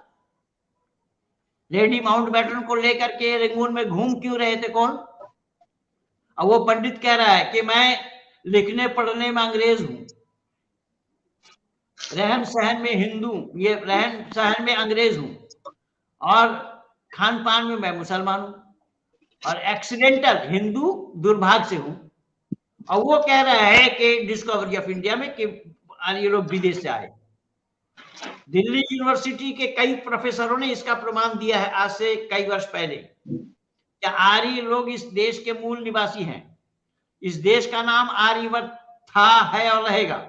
जब तक दुनिया रहेगी तब तक आर्य। यो ओम तत्सत आ ब्रह्मणो द्वितीय प्रारब्धे वैवस्वत मनमंत्रे जम्बू द्वीपे भारत खंड आर्य वर्तंतर्गते शब्दाय वापर, वहां पर हिंदू वर्तंतर्गते नहीं है, इसलिए इस देश का नाम आर्यवर्त है। इसलिए मैं निवेदन कर रहा हूं, गलती से भी कोई चैनल में हमें ये सुनने को ना मिले कोई मुसलमान ये कह रहा हो किसी हिंदू के तुम्हारा बाप का नहीं है, वो कान खोल करके सुन ले मेरी बात। तुम्हारा बाप का इसलिए नहीं कि इस्लाम इस देश का नहीं है, इस्लाम इस देश में जन्म नहीं हुआ, इस्लाम का जन्म हुआ अरब में। तो फिर तुम अपने बपोती क्यों और कैसे मानते हो? तुम झूठे हो, मक्कार हो। और जो लोग, जिन लोगों ने तुम्हें शरण दिया है उन्हें तुम आंख दिखा रहे हो, इससे बड़ी बदतमीजी और क्या हो सकती है? मूर्ति पूजा हमारे यहां मना है, मूर्ति पूजा करना सर्वथा निषेध है वेद में, लेकिन मूर्ति तोड़ने की हुक्म, तोड़ने का आदेश कहीं नहीं है वेद में। और इस्लाम में मूर्ति पूजा नहीं है लेकिन मूर्ति तोड़ने का हुक्म है। भाई मूर्ति पूजना नहीं है तो कोई पूज रहा है उसको समझाओ, समझा करके उसको लाओ ना अपने साथ, तोड़ करके लाओगे, ये क्या तमाशा है? अगर कोई गलती करे तो तुम भी गलती करोगे, इसी का नाम मकर है। अब कुरान कह रहा है खुद इस बात को, व मकरू व मकर अल्लाह वल्लाहु खैरुल माकिरीन। मकर करते हो तुम, मैं भी मकर करता हूं, मैं तुमसे बड़ा मकर करने वाला हूं। और मकर को सरल हिंदी में जिसको मक्कार कहा जाता है, ये है मक्कारी इनकी। तो खैर, मैं जितना समय आप लोगों को बोला था वो तो बिल्कुल नजदीक हो रहा है। मैं किताबों से उठा उठा करके आप लोगों को दिया हूं प्रमाण।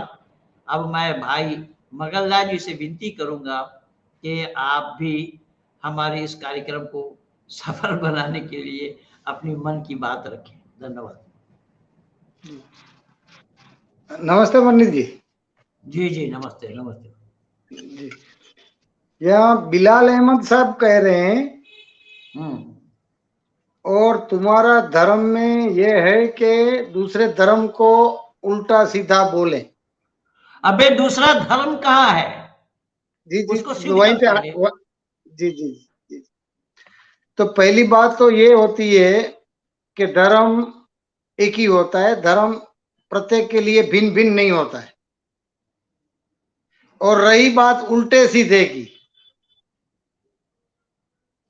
तो मान लो कि हम बाजार में गए और कुछ फल सब्जी खरीद रहे हैं और हमने उसे भावताल नक्की किया और उसके साथ में नक्की करने के पश्चात जब फल सब्जी वाला हमें तोल के देता है और उसमें एक कोई सड़ा गला हुआ फल डाल देता है और हमारी निगाह उस समय नहीं जाती है, और जब हम थैली में झांक के देखते हैं थैले में एक सड़ेला फल है और उसको बोलते हैं कि भाई ये बदली करके दो, ये सड़ा हुआ है, तो हम उस फल की निंदा कर रहे हैं या स्तुति कर रहे हैं?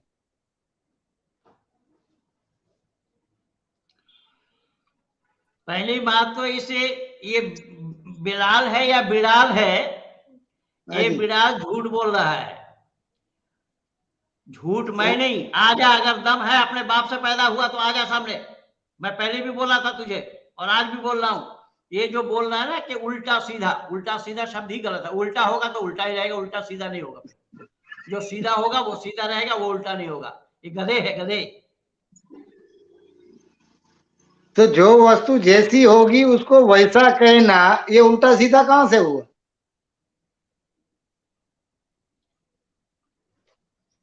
तो हमें ये जानना चाहिए कि हम सब सुख चाहते हैं, तो सुख चाहते हैं, हम चाहते हैं, वैसा दूसरा भी चाहता है, तो दूसरे को भी सुख से जीने दो और स्वयं भी सुख से जियो। ना ना ना ना, ये तो अल्लाह ने मना किया इनको, सुख से मत जियो, कत्ल करो बस। यही तो मैं बोला कि अल्लाह जो और कौम को नाश किया और कौम की नाश किया, कौम को तबाह कर दिया, बर्बाद कर दिया, तो यहाँ मुसलमानों को हिंदुओं के खून से हाथ को क्यों रंगने के लिए बोला? अल्लाह नहीं कर सकते थे क्या? ये मुसलमान समझने के लिए भी तैयार नहीं है। अभी हमारे देवाशीष जी ने क्या लिखा पंडित जी, मैं पढ़ के सुनाता हूँ। आर्य जी देखिए, गुरु जी नमस्ते। বাংলায় অনেক হরিসভা ভজন কীর্তন হয়, কিন্তু আর্য সমাজ বলে কিছুই কোনোদিন জানি না। ইউপিতে আসার পর আর্য সমাজকে জানলাম মাত্র, যে এও এক সংস্থা, সংযোগ বশত আপনার পরিচয় পেলাম, তারপর থেকে আমি আর্য। देखिए मैंने कह रहा हूं आली जी, ये बाबू जी जी अभिषेक अब देवाशीष जी बता रहे हैं, जी ये हाँ बता जी रहे हैं, हाँ ये बता रहे हैं कि मैं नहीं जानता था बंगाल में रहकर कि आर्य समाज क्या है। वहां हरि कीर्तन तो सुनते रहे, हरि भजन तो सुनते रहे, अनेक मंदिरों में मठों में किया जाता है, होता है, लेकिन मैं यूपी में आकर के जाना आर्य समाज को, और फिर आपसे जब से परिचय हुआ तो मैं आर्य हूं।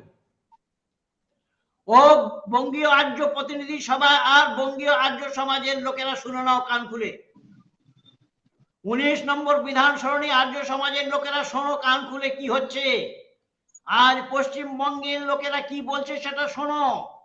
তোমরা এই জিম্মেদারি নেভাওনি, তোমরা এই দায়িত্ব নির্বাহন করনি, তোমরা জানকারি দাওনি, তার কারণ তোমরা বাঙালিদেরকে কোনোদিন পছন্দ করনি। বাঙালিরা বুদ্ধিজীবী, বাঙালিরা যদি আসে তাহলে তোমাদের চেয়ার কেড়ে যাবে, ছিনে যাবে। এই জন্য শোনো, আমি বলিনি, আমি দেবাশিসকে বলে দিইনি বাবা তুই লেখ এটা, সে নিজে লিখেছে। কি লিখেছে? গুরুজি আমি বাংলাতে থেকে হরিসভা, হরি কীর্তন, ভজন আদি আদি এসব শুনেছি, দেখেছি, আমি জানতাম না আর্য সমাজ। বাবা আমি জানিনি তো তুমি কি করে জানতে? আমি জানিনি তো, আমি তো উত্তরপ্রদেশে গিয়েই, দিল্লিতে গিয়েই তবে জেনেছি। তো সেই হিসাবে তুমি উত্তরপ্রদেশে গিয়ে জেনেছো, তুমি আমাকে শুনে জেনেছো, তুমি নিজেকে আর্য বলে স্বীকার করেছো। এই ঈশ্বরের কাছে আমি প্রার্থনা জানাই তোমার জন্য, তুমি শতায়ু হও এবং তুমি বলবান হও সত্যের জন্য। जो लोग ठीक से हाँ जी जी आप बताइए। मैं बोल रहा हूँ कि जो लोग को ठीक से वैदिक संस्कृत को संक्षिप्त में समझ लेना है तो आचार्य राज सिंह का दिव्य दर्शन करके, आचार्य राज सिंह का स्वयं तो अभी नहीं है पर उसकी जो 3 वीडियो है दिव्य दर्शन करके वो देखे, जाने, समझे, पूरी बत्ती खुल जाएगी उसकी। एक बिल्कुल सरलता से और सूक्ष्म बातें बताइए, वैदिक धर्म को कैसा जाने समझे। वो जो लोग को जिज्ञासा है वो उसको जाने समझे, पूरा अष्टांग योग को उसने संक्षिप्त में समझाया। बिल्कुल सही कह रहे हैं जी जी। मैं ये अभी जो देवाशीष जी ने लिखा था बंगला में, जी जी उन्होंने ये लिखा कि मैं बंगाल में रहते हुए हरि कीर्तन, हरि भजन ये सब तो सुनता रहा, लेकिन मैं नहीं जाना आर्य समाज क्या है। जब मैं यूपी में आया तो यूपी में आने के बाद मुझे आर्य समाज के बारे में पता चला, एक संस्था है, और उससे मैं जानकारी उन लोगों से भी लेता रहा, और इत्तेफाक से आपके साथ परिचय हो गया। आपके साथ परिचय हो जाने से मैं आज आर्य हूं। एक बंगला भाषी कह रहे हैं, ऐसे हजारों बंगला भाषी, मैंने बोला ना कि 1100 बच्चे आज मेरे साथ जुड़ करके काम कर रहे हैं। बहुत बढ़िया। ये 19 विधान सरणी वाले यूपी वाले हैं, बड़ा बाजार आर्य समाज वाले राजस्थान और हरियाणा वाले हैं, सही। और हाँ ये थारो मारो वाले हैं, और कहीं पंजाबी वर्ग वाले हैं, तैनू और मैनू वाले, और ये यूपी वाले ये बंगाल में आकर के बंगाल को कब्जा किए बैठे हैं आर्य समाज को। और जो बंगाली 1-2 उनमें काम कर रहे हैं वो भी केवल वहां नोट कमाने के लिए काम कर रहे हैं, वो केवल पैसों के लिए काम कर रहे हैं, वहां से उन लोग मजदूरी लेते हैं, उनके साथ वो जुड़े हुए हैं। जी, खैर जी। मैं क्या क्या बताऊं, मैं जितना बताऊंगा उतना ही कम और थोड़ा होगा। आज परमात्मा की असीम अनुकंपा है जो इस तरीके से सच को लोग जाने, तो सच को आप उजागर करेंगे, सच को आप औरों के पास पहुंचाएंगे, तब तो लोग जानेंगे ना सच्चाई को। पर सच को पहुंचाने मैं तो ये, अगर सोशल मीडिया में मेरा काम ना हुआ होता तो बच्चे कहां से जानते। बिल्कुल मेरा काम सोशल मीडिया में है, सोशल मीडिया में होने के कारण ही लोग मुझे जाने हैं, जान पाए सही। हैं, और जानकारी मिलने से ही मेरे साथ जुड़े हैं। मेरे काम को देख करके बच्चे मेरे साथ जुड़े, लोग मेरे साथ जुड़े, मेरे काम को देखकर। चेहरा देख करके कोई नहीं जुड़ा मेरे से। तो सही आइए सही हम सब प्रतिज्ञा करें, बिल्कुल ऋषि दयानंद के अनुयायी बने, ऋषि दयानंद के मंतव्यों को उजागर करें, ऋषि दयानंद के मंतव्यों को, वैदिक संतति को जन जन तक पहुंचाने का प्रयास करें, जिससे कि मानव मात्र का चहुमुखी विकास हो। आर्य जी क्या कहना चाहते हैं, आप बताइए अब। आपसे आपसे जो जो जुड़े हुए जिज्ञासु लोग हैं, उससे मेरा निवेदन है कि जो महाराष्ट्र या गुजरात से जो जुड़े हुए, महाराष्ट्र या से ही आर्य समाज का पता चला है। देखिए ये नीरज विश्व जी क्या लिख रहे हैं पंडित जी, ये आर्य जी, जी जी जी ये बिल्कुल बिल्कुल बिल्कुल नीरज विश्व जी लिख रहे हैं कि मैं भी आपके माध्यम से ही आर्य समाज के पता, आर्य समाज का पता चला है, मेरे अभी माध्यम से आर्य समाज का पता चला है। मैं स्वयं प्रत्यक्ष आपका साक्षी हूं कि आपके माध्यम से मेरे साथ सैकड़ों लोग जुड़े हुए हैं। ये तो मेहरबानी आपकी है। और मैं तो गुजरात हो या महाराष्ट्र, संपूर्ण महाराष्ट्र, संपूर्ण गुजरात, या और भी जितने भी भारत के किसी कोने से लोग मुझे फोन करते हैं, तो मैं फौरन उठा के आपका नंबर बता देता हूं। और आप अभी तो सिक्किम में इन्होंने सत्यार्थ प्रकाश पहुंचा दिया, सत्यार्थ प्रकाश छापा इन्हीं लोगों ने, और बिकवाने का काम हम कर रहे हैं। इनके सत्यार्थ प्रकाश का बिकवाने का काम हजारों सत्यार्थ प्रकाश अब तक पहुंचा दिए हैं लोगों के हाथ में। हम बिकवाने का काम कर रहे हैं, लेकिन एक दिन भी कोई प्रोत्साहन के दो शब्द नहीं बोले। क्या दिल्ली सभा हो, सार्वदेशिक सभा हो, और कोई भी प्रांतीय सभा हो, किसी भी प्रांतीय सभा के कोई अधिकारी ने दो शब्द प्रोत्साहन के नहीं बोले, दो शब्द मेरे लिए नहीं कहा कि हाँ सत्यार्थ प्रकाश आप इतने लोगों के हाथ में पहुंचा रहे हैं, आप और मगनलाल जी के माध्यम से इतने लोग जान रहे हैं उस किताब को।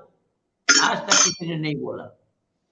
अब नंबर भी डाल दीजिए, नंबर भी वहां पे डाल दीजिए, और जो लोग जनवरी में विशेष जानकारी जानना चाहते हैं वो हमारे साथ शिविर में भी जुड़े। भाई मगनलाल जी का एक शिविर लग रहा है गुजरात में, जो जनवरी महीने में है। तो इनका नंबर 8668353076, ये यहाँ ये चल रहा है, देख लेना आप। ये इनका नंबर है।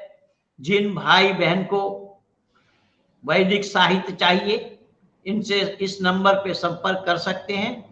और मैं दावा के साथ कहता हूं कि आपके घर में वो किताब पहुंच जाएगी। इस तरीके का काम भाई मगनलाल जी मुंबई में बैठे बैठे कर रहे हैं, गुजरात में बैठे बैठे कर रहे हैं, क्योंकि इनके दोनों जगह निवास है। ये मूल गुजरात के रहने वाले हैं। परमात्मा की असीम अनुकंपा है, संपूर्ण गुजरात में भी ये लोग के बीच में छाए हुए हैं, और ना मालूम कितने मौलानाओं के घर हो आए हैं। मेरे कहने पर मैं ही जोड़ दिया इनको कि मौलाना साहब क्या कह रहे हैं, उनके घर हो आइए। ऐसे मौलानाओं के घर भी भाई मगनलाल जी हो करके आए, उनके मस्जिद भी देख करके आए, और क्या क्या मैं बताऊं क्या हो रहा है काम। यह काम किसी आर्य समाजियों के द्वारा नहीं हो पाएगा, और ना कर पाएंगे, ये इनमें ये दम नहीं है। तो खैर भाई मगनलाल जी का मैं बड़ा ही शुक्रगुजार हूं। क्या कह रहे हैं? नमस्ते पंडित जी। পৌরাণিক বীরের মধ্যে আচ্ছা পৌরাণিক বীরের মধ্যে আছি, এখানে প্রচার করতে একটু সমস্যা হচ্ছে, তারপর চেষ্টায় আছি, চেষ্টা করছি, আমার জন্য আশীর্বাদ করুন। অশেষ ধন্যবাদ বেটা, অশেষ ধন্যবাদ। समोल राजभर जी ने लिखा है कि पंडित जी, मैं यहाँ पौराणिकों के बीच में हूँ और पौराणिकों के बीच में प्रचार करने में थोड़ी सी परेशानी होती है, लेकिन मैं लगा हूँ। आप मेरे लिए आशीर्वाद करें कि मैं अपने काम में सफलता को प्राप्त करूं। बंगाल में प्रचार ना होने का कारण मैं बता दूं, मैं तो 6 वर्ष बंगाल में रह करके देखा हूं ना, 6 वर्ष में पूरा 6 वर्ष समय लगाया, लेकिन बंगाल में वो प्रचार, वो काम नहीं हो पाया। उसका कारण है, बंगाल में राजनीति दृष्टिकोण से लाल झंडाधारी थे, ये तो अभी हटाए लाल झंडाधारी वालों को, और लाल झंडाधारी जाकर के भी कोई अच्छे झंडाधारी नहीं आए। और खान पान के मामले में ये मांसाहारी, और पूजा अर्चना के मामले में ये काली भक्त, मूर्ति पूजक, और ये वैदिक संस्कृति के तीनों विरोधी हैं। इसलिए बंगाल में प्रचार नहीं हुआ। ऋषि दयानंद ने 4 महीना लगातार समय दिया 1872 में। 1872 में ऋषि दयानंद ने 4 महीना निरंतर समय लगाया बंगाल में, बंगाल को समय दिया। राजा द्विजेंद्र मोहन के वाटिका में उठे थे वो, केशव चंद्र सेन के घर में भी अपने घर ले गए थे। केशव चंद्र सेन हिंदी बोलने का सुझाव ऋषि दयानंद को दिया था, लंगोट पर कपड़ा पहनने का सुझाव दिया था, दोनों सुझाव स्वामी जी ने स्वीकार किया। जी आर्य जी बताइए। अभी इसमें ऐसा है कि व्यक्ति बोलेगा कि मुझे चांद दिखाओ और आंख बंद रखेगा तो चांद दिखने वाला है नहीं, आंख खोलेगा तो चांद दिखेगा ना। बिल्कुल बिल्कुल बिल्कुल। सत्य को जानना है तो अपना हठ, दुराग्रह, पूर्वाग्रह को छोड़कर यदि व्यक्ति सत्य को जानना चाहेगा तब जान पाएगा, अन्यथा नहीं जान सकता है। हाँ, तो कई बच्चे बोलते हैं कि, कई लोग भी बोलते हैं कि हमारे पूर्वजों ने किया।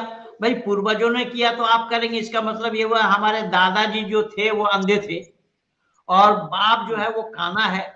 मेरे पास 2 आंख है, मैं एक आंख खोलूं या दोनों? ये सवाल मैं एक मौलाना को बस्ती के सुरती हट्टा आर्य समाज में दिया था, आज से लगभग 22-23 वर्ष पहले। एक मौलाना ने, हाँ, एक मौलाना ने पत्र लिख करके दिया, आपने कुरान की इस आयत को पढ़ी, इस आयत को पढ़ी, तो इसके बाद भी आप छोड़ गए। तो मैंने यही सवाल उनको जवाब दिया कि साहब, मौलाना साहब, आप बराए मेहरबानी ये बताइए कि हमारे दादाजी जो थे वो अंधे थे और पिताजी जो है वो एक आंख वाले हैं और मेरे पास दोनों आंख है, तो मैं एक को निकालूं या दोनों को? वो हमारे सभा से उठ करके भाग गया। ये उत्तर प्रदेश के बस्ती जिला के सुत्ती हट्टा आर्य समाज की बात मैं कर रहा हूँ, आज से लगभग 21-22 साल पहले। जी जी जी, चेहरा दिसत नाही। कुछ लोग ये कहते हैं You're in the show, everyone can see you and hear you, तरी साला दिसत नाही। I don't know what is the problem. कुछ लोग कहते हैं बाप दादा ने किया, तो मैं बोलता हूँ बाप दादा ने तो मोबाइल देखा नहीं था, तुम 2-3 दिन लिए घूम रहे क्यों? जी जी, बाप दादा ने देखा नहीं था, तुम क्यों लिए घूम रहे? जी आर्य जी बताइए। बाहर चक्कर मारे जी, मैं जरा, हाँ जी जी बताइए। मैं अनुमति लेता हूँ विदा लेने की। हाँ नहीं, अब मैं बंद करूंगा, 9:15 हो गया है, 10:15 हो गया है, इसलिए मैं चाहूंगा मेरी भी बदकिस्मती रही आज कि माननीय पाटिल साहब आकर के भी मेरे सामने उपस्थित नहीं हो पाए। ऐसा ही टेक्निकल मिस्टेक उनके यहाँ हो गया। उनकी आवाज मैं सुन रहा हूँ और मेरी आवाज भी वो सुन रहे हैं, लेकिन उनके चेहरे से आज हम महरूम रहे। इसलिए फिर मैं चुनौती दे रहा हूँ, ये मुसलमान को, ईसाइयों को, जैनियों को, बौद्धों को, किसी को भी शास्त्रार्थ करनी हो तो 30 हजारी कोर्ट में के 154 नंबर चेंबर है, के ब्लॉक के चेंबर नंबर 154, वहां पर बैठ करके पहले हम कागज तैयार करें, किस विषय पर डिबेट होना है, विषय का चयन करें और स्थान निर्धारित करें, और वहां पर चयन मंडल का भी निर्धारित हो, यानी निर्णायक मंडल का भी निर्धारित हो। तो फिर उसके बाद हम ये भी लिखेंगे, उसमें बकायदा ये उल्लेख रहेगा कि मैं हार गया तो उसका हो जाऊंगा, वो हार गए तो सत्य सनातन वैदिक धर्म को स्वीकार करें। बिल्कुल बिल्कुल, ये 2 टुक में बात है। तो आप लोगों ने, सब लोगों ने मिलकर कितना समय दिया। आप सभी लोगों का मैं शुक्रगुजार हूँ, आभारी हूँ और हृदय से आभार व्यक्त करता हूँ। बहुत सी बातों को मैं आज आपके सामने रखा हूँ और नमाज पढ़ने की अनुमति नहीं है सड़क पे, विशेष करके ये सारा किताब से ही मैं इनका प्रमाण दिया हूँ। इनकी किताब में ही मना लिखा है, इनकी किताब में ही मना लिखा है। मुझे आने की, बाहर से कुछ लाने की आवश्यकता नहीं है, ये किताब इनकी पर्याप्त है। इनकी किताब में ही ये सारा लिखा है। मैं ये इसे खोल खोल करके हवाला दिया हूँ और ये बुखारी शरीफ यहाँ मौजूद है, तिरमिजी, अबू दाऊद, मिशकात, इब्न माजा मेरे पास मौजूद है और तफसीर की अनेक सारी किताबें, 25 तफसीर है मेरे पास, 25 लेखकों के तफसीर है। लेकिन सबसे ऑथेंटिक मुझे लगा है इब्न कसीर, और उनका भी मैं हवाला दिया हूं, उस पर भी मैं लिखता हूं।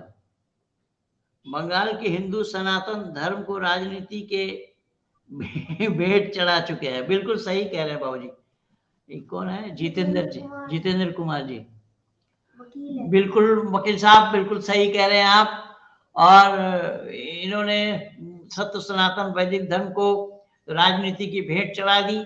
भले ही कहीं कोई दुर्गा सप्तशती पढ़ रहे हो, चंडी पाठ कर रहे हो, कहीं कुछ कर रहे हो, लेकिन धर्म का धा तक नहीं मालूम लोगों को। अगर ये धर्म को जानते होते तो मैं दावा के साथ ये कह रहा हूं, मैं पहले भी बोला कि ये हिंदू जो आज इस मूर्ति पूजा करने के लिए, काली पूजा करने के लिए आतुर हैं, काली पूजा में जो खर्च कर रहे हैं, यही पैसा अगर बांग्लादेश के प्रताड़ित हिंदुओं को सहयोग के लिए भेजते होते तो शायद इनका जीवन भी धन्य हो जाता। लेकिन वो प्रयास नहीं है। यहाँ पर हिंदुओं को पंडाल बनाने के लिए सरकारी सहयोग, मदनलाल जी मुझे 7 का चाहिए, ठीक है, वो आपको नंबर दे दिया हूँ, उस नंबर से संपर्क करेंगे। दोबारा ये नंबर नोट कर लीजिए, इस नंबर से संपर्क करेंगे, सत्यार्थ प्रकाश मिल जाएगी आपको। मैं निवेदन कर रहा हूं, सरकारी सहयोग मिल रहा है, लेकिन ये सरकार बांग्लादेश के हिंदुओं के लिए जुबान तक नहीं खोली और गोवा घूम रही है, त्रिपुरा घूम रही है। बांग्लादेश के हिंदुओं के लिए एक शब्द भी इनकी जुबान से निकला ही नहीं। क्या बात है पता नहीं। और हिंदू जो काम ये कर रहे हैं, ये सहयोग अगर उन बांग्लादेशी हिंदुओं को, पाकिस्तानी हिंदुओं को अगर दे देते होते तो शायद इससे 4 डबल पुण्य मिलता। पुण्य के लिए तो कर रहे हैं कि मूर्ति पूजा करेंगे पुण्य मिलेगा, पर पुण्य नहीं होगा, ये पाप मिलेगा। इससे ये पाप है, वेद विरुद्ध आचरण है। वेद विरुद्ध आचरण करने से पाप होगा, पुण्य का कोई सवाल ही पैदा नहीं होता। तो मैं चाहूंगा कि अब वाणी को विराम दिया जाए। काफी समय हो गया, काफी समय आप लोगों का ले लिया हूं। इन्हीं शब्दों के साथ मैं अपनी वाणी को विराम दे रहा हूं। आप सब लोगों को बहुत बहुत धन्यवाद।